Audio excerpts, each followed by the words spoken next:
Insult to injury. On's caught though. QSS comes through. Angel jumps away, has to ult himself as SOFM goes in. Does try and push Tarzan back, but the Ragnarok keeps him alive. They're all grouped up. In goes Bin with the knockups. One Fog free fire in. This is the fight, and this is the game winner here for Suning if they can just finish the kills off. Abyssal Voyage comes through. Mikuya taken down as Huan Fong is unstoppable. Welcome back to the weekly Rift Review. I'm Frankie Ward, and yes, we've finally got Xin Zhao back in pro play. Remember to follow LoL Esports on Twitter to stay up to date with all the playoff action across the globe. Trust me, it can get a bit confusing. But you know what isn't confusing? Xin Zhao being picked in the LPL playoffs. See, in patch 11.6, Xin Zhao's got a little revamp, including a buff to the range of his audacious charge, allowing him to pounce on enemies far away. And come playoffs, Suning's resident tank Rengar aficionado, SOFM, reintroduced Xin Zhao to the region by smurfing on Tarzan in a 3-0 blowout win versus LNG. They cut down LNG's dreams of a playoff run. Through the gauntlet they will go as they find yet more kills, and the Lions can roar. SOFM's Xin Zhao terrorized Tarzan from level 1.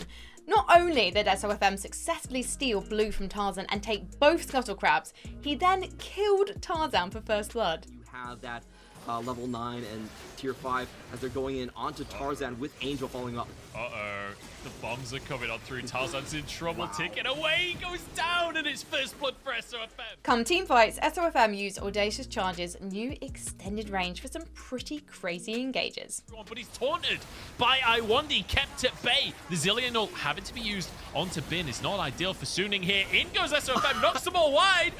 And then Huan Fong manages to score the goal through the bars. That was the wrong sport, but it was beautiful nonetheless. But don't think Xin's just another one of SOFM's random cheese picks. Xin Zhao was picked the very next day by Rare Atom, making me wonder if we'll see the Spearman start appearing in other regions soon. DWG KIA are heading to the LCK Finals again, beating LoL Esports 3-0 to get there. Yes, poor Chovy was swept in a best-of-5 by Damwon for a third time. But man, did Damwon focus all their artillery at Chovy, punishing every slight misstep with a barrage of CC. Then you go ahead and do that. Oh boy, Everfrost lands, and this is what I was talking about! I summoned it! Beryl just beast down Chovy! But to the sad, faithful devotees of the Church of Chovy right now, you're not alone. T1 faced a similar fate, getting swept by Gen.G the following day. Desperately trying to be the hero, but the Nexus is exposed, and T1 have been 3-0'd by Gen.G. I've never seen a more scary zero-kill team than Gen.G last Sunday. Gen.G's comps not only matched up well against T1, but also featured crazy scaling. But that's not to say Gen.G just turtled under their towers until 30 minutes. Gen.G pounced on every mistake T1 made, especially BDD, who showed why he's the model teammate in Game 2. What are you really fighting for? Yeah, exactly. At this stage of the game, as Faker jumps on over, he'll find the bubble. Uh-oh. Onto Clit as BDD flashes in front of the Battlestar to keep his jungler alive, and now Ruler finds Faker. Mate, watching BDD there really makes you reconsider running at your friends in ARAM with the enemy Zillion's time bomb stuck on you. For the first time in 3 splits, Fnatic won't be in the upcoming LEC finals. And come next Saturday, neither might G2. The LEC's 2 most storied teams both lost last weekend, with Fnatic getting eliminated on Friday by Schalke and Mad Lions knocking G2 down to the losers bracket on Saturday. And it's Mad Lions that defeats G2! Mad Lions' star in the upset was Armut, who completely rolled top lane as Gnar. Wonder busted out 4 different champions to try and bring down Armut's mighty Gnar, with all but one resulting in a loss. Already just in a annoyed position from that previous engage. Humanoid's got the shockwave available, manages to land it on a stunned target, and that was just too clean and too easy. But gifting Mad Lions Gnar the whole series wasn't G2's only confusing strat. In games 1 and 2, Reckless was put on Karma duty, a decision Armut simply couldn't understand. I didn't like their idea to play like Karma, Seraphine, ADC, because like they have Martin Larsen, the best ADC in the E-West, I would say. I mean, why are they like playing, like why is playing sports role? I'm not,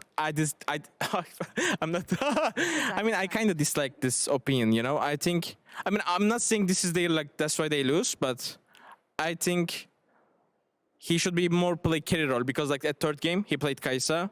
He did really amazing job that game, I think. So I think they should just use him as a strong side player. Mad Lions now head to their first LEC Finals appearance. And honestly, they're probably the favourites. They've already beaten the other possible finalists in G2 and Rogue, so let's see if they can do it again. Wonder wasn't the only top laner struggling against Gnar last weekend. Over in the LCS, 100 Thieves someday felt the repercussions of leaving Gnar open against TSM. In other words, someday died. A lot. Both Scuttle Crabs here at the start as Spica invades the enemy jungle, only to find everything already farmed up. Someday and Huni both trading back and forth here with the top side with a spear flying out. And Spica can't get anything with that one. Someday's running all the way back, turns around to try to stand and fight against Spica, but he's down to 200 HP. And first blood over to TSM. Huni popped off in TSM's 3-1 win over 100 Thieves last Sunday, carrying a bunch of teamfights throughout the match. The guy practically saved TSM in Game 4 with a huge pick onto Ryoma as Nocturne. Changed the plan in Game 3, but now let's see how it works out. Ryoma's trying to get away right as we sing his praises. He's shut down, and TSM makes themselves a big pick and an even bigger pick after. He tries to get away. Huni's going to be taken down to 100. Everybody on 100 Thieves is falling apart. How does it keep happening? Thanks to their win over 100 Thieves, TSM advances to the semi-finals, where they'll get a playoff rematch versus Team Liquid, who fell to the losers bracket after a 3-1 loss to Cloud9. Can they stop him? It's a 3v3 right now. Vulcan's out of mana. Alvar in the backline. Perk's trying to run away. Ash still alive. Can Sven end the game? And yes, he can! I might not know which of these teams will win the LCS mid-season showdown next week, but what I do know is Gnar probably won't be making it through the bans in any of their games. With playoffs in full swing across the world, let's take a look at the global standings. Cloud9 advanced to the finals of the LCS mid-season showdown, while TSM and Team Liquid will fight to determine the league's second playoff finalist on Saturday. Rogue attempts to deny G2 their 5th consecutive LEC Finals appearance in the league's playoff semi-finals, with the winner playing Mad Lions on Sunday. Gen.G and DWG KIA will face off in the LCK Spring Split Finals this Saturday. And in the LPL, EDG will finally make their 2021 playoff debut tomorrow, with a win advancing them to the semi-finals. I'm Frankie Ward, and that's been another episode of the Weekly Rift Review. Remember to follow LoL Esports on Twitter, where you can let me know your favourite moments of the playoffs thus far. Laters.